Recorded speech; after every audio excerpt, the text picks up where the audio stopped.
Y eso nos llevaría a la pregunta de si se está entendiendo de la misma manera en las diferentes instancias el término de interculturalidad, ¿no? Se entiende por las instituciones del gobierno, la sociedad civil, yo creo que también tiene otra asimilación de este concepto, y el medio académico.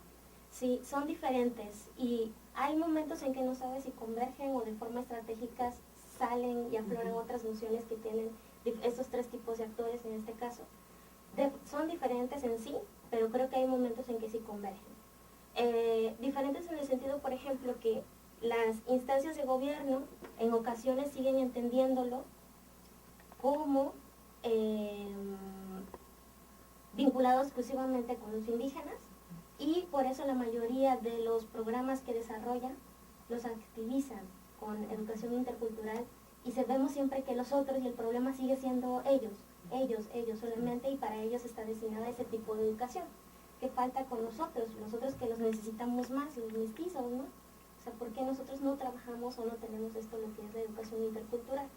Esa es una, ¿no? En las instancias de gobierno, en esos programas, muestran la interculturalidad para mostrar que están haciendo algo, reconociendo la diversidad y los derechos y todo, que los están integrando. Pero pareciera que hasta cierto punto, en el fondo, en unos momentos sigue siendo como asimilacionista o paternalista esta idea que siguen teniendo. La sociedad civil hay momentos en que lo utiliza de esta forma, pero en otros momentos, y sobre todo por los trabajos que hemos visto, lo han utilizado de una forma más empoderadora. Ellos utilizan el concepto de interculturalidad para reclamar sus derechos y un cambio en sí en las estructuras de gobierno. Entonces, hacen uso también de este concepto para poder decir, bueno, me estás abriendo el campo de trabajo, me estás abriendo las ofertas para tener yo educación, entonces dámelas. Y tú mismo, en tus reglamentos, en tus derechos que me estableces y me estás dando el reconocimiento, tendrías que dármelos tal y como los estás estableciendo, cosa que no se hace realmente, ¿no? Pero ellos saben que tienen derechos y entonces reivindican ese derecho que ya está establecido, sobre todo por estas instancias. Y en el medio académico, como decía anteriormente, es más transversalizador el asunto y más constructivista. Se trata de trabajar con el otro y de reconocer y llevar al aula saberes de las comunidades, en este caso, tener una escuela abierta hacia la comunidad y poder trabajar a raíz de prácticas que pareciera que ahorita ya están siendo obsoletas, y tener una educación mucho más interactiva, en la cual exista una transformación por parte de los sujetos y un compromiso también con sus regiones y sus propias culturas. Entonces, son diferentes nociones que en determinado momento considero que, dependiendo de los sujetos y de los actores, afloran determinadas formas de entenderlo. Y es una especie como de arena estratégica, la interculturalidad es una arena más política en el cual de repente sale una noción para determinar y exigir ciertos derechos y ciertas prácticas, y en un momento surge otra. Entonces es como más camaleónico el asunto, ¿no? Y a veces hay concatenaciones un poco complejas entre lo que piensa la institución gubernamental, lo que exige la ONG y lo que se practica desde la academia. Es muy llamativo que en México hay una gran proliferación de proyectos piloto, sobre todo diseñados desde abajo, de forma muy inductiva, de forma muy local, con mucha participación de ONGs, a veces con incluso financiación de la cooperación internacional, en la región huirárica, en la región purépecha, en distintas partes de México, pero siempre se queda a nivel de proyectos piloto, que tienen ciertos efectos diseminadores en la región, pero no afectan la escuela pública, la estructura gubernamental.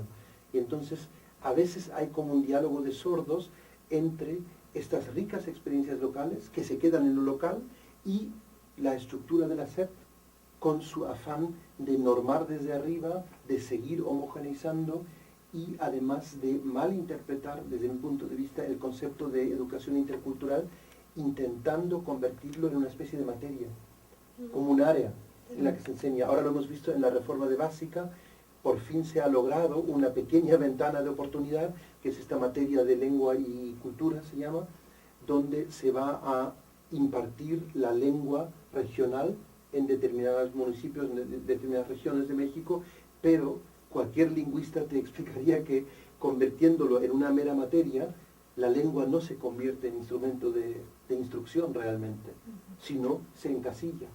Y eso es una forma limitada, muy acotada, de entender la educación intercultural.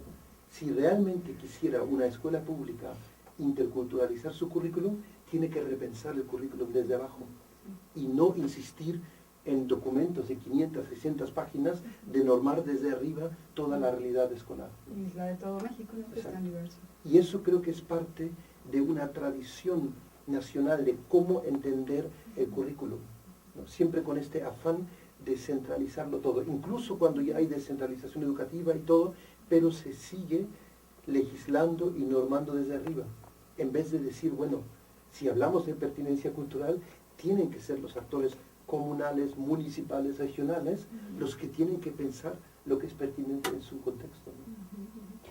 Ahí en ese sentido voy a hacer una pregunta que un poco han ido, ¿no?, respondiendo, pero ¿por qué para el caso de México la interculturalidad se refiere principalmente al medio indígena? ¿Por qué? ¿Y por qué como política? Porque esa es la misma pregunta que nos hacemos. Porque nosotros cuando empezamos a trabajar esto, y sobre todo cuando salió la coordinación y lo metió al área de educación indígena, y lo empezábamos a ver nosotros en el trabajo, cuando hicimos trabajo de campo, los mismos actores nos decían, pero nosotros ya somos interculturales sin que ustedes nos vengan a decir. O sea, nosotros hemos estado yendo podemos platicar con ustedes, sabemos lo que ustedes saben, y ustedes deberían de saber de lo mío. Entonces, Gunther tiene una teoría casi siempre, que es de que el que sabe más del colonizador es el colonizado, y no es a la inversa. Entonces, en este caso, pareciera que ellos son los únicos que necesitan, y parecía absurdo, porque la verdad nosotros cuando estábamos haciendo trabajo de campo nos decían, pero ¿y esto para qué? Si ya lo hago desde hace tiempo. Solamente que ahora le han llamado de una forma diferente y está el boom, pero pareciera que las prácticas que tú me estás diciendo que yo tengo que hacer ya las he hecho desde siempre. Entonces, no lo sé, tal vez es para mostrar que se está haciendo y se está adoptando desde el Estado esta política, y que se trata de darle atención, y sobre todo también para cambiar formas de pensar, no sé. Pero sí, es la misma pregunta que nos hemos hecho nosotros, ¿no? Sobre todo. Creo que en el contexto mexicano son los indígenas, en el contexto francés o español son los migrantes. Es el pensar para las minorías desde una mayoría, parece que de alguna forma te protege ante la necesidad de plantearte quién eres tú mismo. O sea, qué es lo que tú necesitarías como grupo mayoritario. Y por eso reconocer la diversidad de ellos es incluso más fácil, incluso como costo político, más fácil que reconocer que hay un problema de identificación y de identidad de la supuesta mayoría, de la sociedad mayoritaria, ¿no? Y esto coincidió en el caso mexicano con la existencia ya de instituciones específicamente diseñadas para los indígenas. Que todo esto del indigenismo, el INI, lo que ahora es la CDI, la Dirección General de Educación Indígena, entonces, digamos, desde el aparato gubernamental había ya toda una institucionalidad pensada para ellos. Entonces, así como que por default, el discurso intercultural fue absorbido porque parecía como más traducible al medio indígena, que es diverso, etcétera, que nosotros los mestizos. Y es situado como un problema. Exacto. Sí. Un problema en donde el problema es el otro, es diferente al mestizo. Exacto. Y por supuesto que desde la pedagogía, todo el mundo te diría, no, pero el problema es cómo generamos saberes haceres, competencias, cualquier persona. O sea, no únicamente alguien por ser minoría, ¿no? Entonces, pedagógicamente no tiene ninguna justificación. Sospecho que hay una justificación entre institucional y política, y también creo, por el 94, el 92 también fue muy importante toda la reivindicación étnica, porque la sociedad mestiza y criolla en el fondo del corazón sabe que hay una deuda histórica. Y entonces la deuda histórica no la saldan repartiendo las tierras, no la saldan con calidad en determinado tipo de cobertura institucional, pero por lo menos interculturalidad para ellos, preferencialmente para ellos. Y por eso también se logran, y hay que verlo literalmente como un logro, se logran nuevas instituciones como esta que hoy nos acoge, nos invita aquí. Las universidades interculturales en ese sentido son también un nicho de oportunidades en la compleja negociación entre movimientos indígenas y comunidades y el Estado, que tiene que ceder algo. Y entonces crear estas nuevas instituciones con enfoque intercultural parecía más factible que, digamos, ruralizar o indigenizar la UAP, la UNAM, etcétera, u otras instituciones, ¿no?